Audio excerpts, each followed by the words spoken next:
এখন হচ্ছে দ্বিতীয় পার্ট, মানে ওইটা প্রথম পার্ট আপনারা যারা দেখছেন 10 দিন পর্যন্ত, তো 10 দিনের বিষয়টা আসি। তো আপনার মুরগি মনে করেন যে পা পড়ে যাওয়ার যে সমস্যাটা থাকে, এই পা পড়ে যাওয়ার সমস্যাটা সাধারণত শুরু হয় হচ্ছে 9-10 দিন পরের থেকে। তখন থেকে সাধারণত মুরগির পা পড়ে যাওয়াটা শুরু হয় সব থেকে বেশি। আবার 15 দিন থেকেও কিন্তু মানুষের হচ্ছে মুরগির পা পড়ে যায়, ক্যাট হয়ে যায়, এটা সমস্যা থাকে। তো এই জন্য আপনারা কি করবেন, এই দেখেন থায়াবিন, এই থায়াবিন ওষুধটা আপনারা কয়দিন ব্যবহার করবেন, মনে করেন যদি 9 দিন পর্যন্ত যে ওষুধের আপনাদের লিস্টটা দিছি, তারপরে হচ্ছে এই থায়াবিন আপনারা ব্যবহার করবেন। থায়াবিনটা কীভাবে ব্যবহার করবেন, আপনারা মনে করেন যে এখানে হচ্ছে 5 দিন ব্যবহার করার কথা বলা হয়েছে, আপনারা এটা 5 দিনই ব্যবহার করবেন, আমি আপনাদের সাজেস্ট করব। এবার কিভাবে ব্যবহার করবেন, এই থায়াবিন দিবেন, সাথে আপনারা হচ্ছে দিনের বেলা জিঙ্ক ব্যবহার করবেন, আর রাতের বেলা এটা হচ্ছে আপনারা মনে করেন যে থায়াবিনটা ব্যবহার করবেন। 1 লিটার পানিতে ধরে নষ্ট করবেন, 1 লিটার পানিতে আপনারা হচ্ছে 1 গ্রাম করে দিবেন থায়াবিন। এটা আপনার মুরগির পা পড়া থেকে রক্ষা করবে, এটা আপনার 5 দিন দিবেন। এবার এর সাথে আপনারা চাইলে কিন্তু গ্রোথ বৃদ্ধির ওষুধ বৃদ্ধি করতে পারেন, যদি মনে হয়, আবার যদি মনে হয় যে আপনারা আপনার মুরগির খাবারের রুচি পাচ্ছেন না, রুচি যদি না নিয়ে আসতে পারেন, এই জন্য আপনার কিন্তু আরও ওষুধ আমি সাজেস্ট করব। এই থায়াবিনের সাথেই চলবে, থায়াবিন রাতে ব্যবহার করবেন, আর দিনের বেলা মুরগির খাবারের এবং রুচি বৃদ্ধি এবং ওজন বৃদ্ধির জন্য বিশেষ কিছু ওষুধ আমি আপনাদের দিব।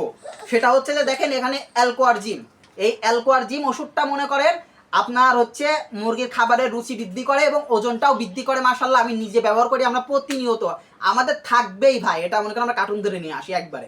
তো এই 100 গ্রামের অ্যালকোয়ারজিম এটা নিয়ে আসবেন। তো এটা মনে করেন যে আপনার মুরগিকে দিনের বেলা দিবেন আর রাতের বেলা থায়াবিন দিবেন। যদি মনে হয় যে এটা আপনার এলাকায় পাচ্ছেন না, তাইলে আর একটা আছে, এই দেখেন ডাইজেস্টিম, এই ডাইজেস্টিম ওষুধটা আপনারা আপনার মুরগিকে দিনের বেলাতে দিবেন। এটা আপনি চাইলে 2 মিলি করে দিতে পারেন, ওটা কোনো ব্যাপার না, তবে 1 মিলি করেই দিবেন। যদি মনে করেন যে তারপরও কাজ হচ্ছে না, তখন 2 মিলি করে দিবেন। এই অ্যালকোয়ারজিম আর এই ডাইজেস্টিভ মনে করেন যে ওদের খাবারের রুচি বৃদ্ধি করবে এবং ওজনটাও বৃদ্ধি করবে। এরপরে এরকম চলার পরে 15 দিন বয়সে আপনারা কি দিবেন, 15 দিন বয়সে এখানে এসে একটা বিষয় আপনাদের বোঝাতে হবে, এর মধ্যে আপনাদের দেখতে হবে যে আপনার মুরগির পায়খানাটা কি সমস্যা আছে কিনা, পায়খানার কোনো সমস্যা আছে কিনা। যদি পায়খানার কোনো সমস্যা না থাকে তাইলে পরে বাদ দেন, সমস্যা নাই। কিন্তু 15 দিনের মধ্যে আপনারা দরকার একটা ডেট বের করে নেবেন নিজেদের মধ্যে, একটা মানে ডেট বের করে নিয়ে এই থায়াবি অ্যালকোয়ারজিম বা ডাইজেস্টিম এটা খাওয়ানো বাদ দিয়ে মাঝে 3 দিন এই যে কক্সিকে অথবা কক্সিকিউর, এই ওষুধটা আপনারা পাবেন যে কোনো জায়গায়, ভেটেরিনারি ওষুধের দোকানে পেয়ে যাবেন। তো ওখান থেকে আপনারা এই কক্সিকে বা কক্সিকিউর এই ওষুধটা নিয়ে এসে 3 দিনে একটা ডোজ দিবেন, কারণ মুরগির পায়খানাজনিত আমাশার সমস্যাটা সব থেকে বেশি দেয় এই 15 দিনের মধ্যে বা এর পরে।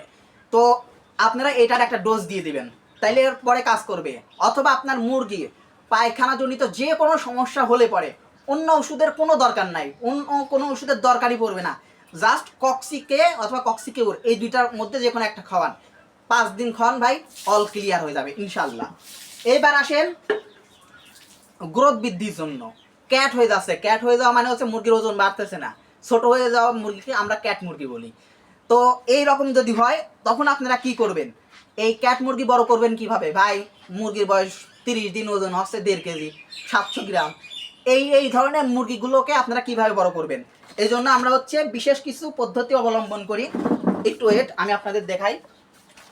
এই যে আমার হাতে দেখতেছেন একটা ওষুধ, এই যে দেখেন অ্যাভেলা ZM, এইটা আমরা হচ্ছে স্টার্টার খাবার গয়ারের যখন ব্যবহার করি, মানে অ্যাভেলা ZMটা, এই যে দেখেন অ্যাভেলা ZM, এটা হচ্ছে 500 কেজি আছে। তো এটা হচ্ছে আমরা মুরগির খাবারের সাথে মিশিয়ে খাওয়াই, যখন হচ্ছে বড় ফিট খাওয়াই তখন এটা খাওয়ালে পরে মুরগির ওজন দ্রুত বৃদ্ধি পায়। দেখেন এই যে এখানে লেখা রয়েছে মুরগির হচ্ছে বয়লার মুরগির